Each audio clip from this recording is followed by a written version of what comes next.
bagaimana langkah-langkah strategis ke depan untuk menjaga stabilitas ekonomi masyarakat, khususnya menjaga daya beli masyarakat di tengah situasi global hari ini, inflasi dan resesi ekonomi hari ini.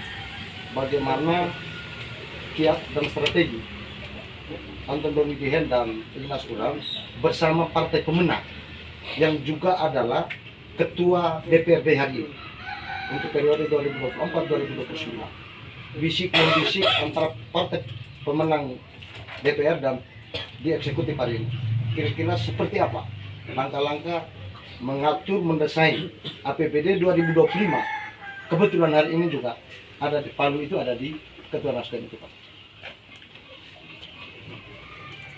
Kebetulan kita punya program pemberdayaan ekonomi yang sekaligus menjawab persoalan daya beli masyarakat yang selama ini belum dipublikasikan di media sosial. Kami mengatakan itu sebagai pemberdayaan ekonomi yang adil dan merata untuk semua desa di Flores Timur.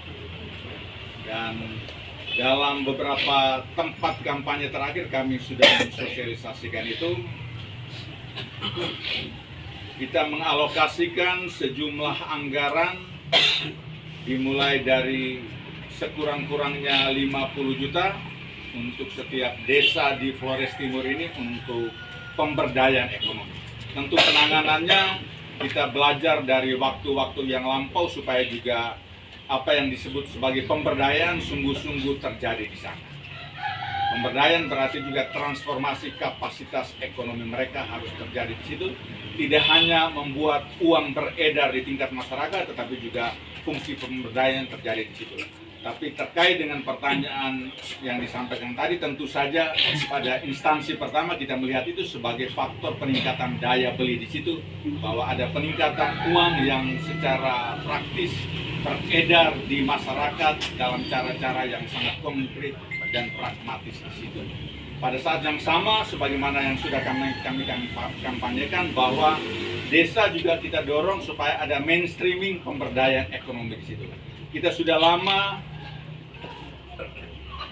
berada pada rejim infrastruktur di desa, mengalokasikan dana desa terutama untuk kepentingan infrastruktur. Itu juga baik adanya, terutama untuk beberapa desa yang masih mengalami kesulitan dan punya kebutuhan untuk urusan infrastruktur. Tapi kami merencanakan untuk juga mengarus utamakan, membesarkan arus perhatian supaya juga ada sejumlah anggaran yang harus dialokasikan untuk kepentingan pemberdayaan ekonomi.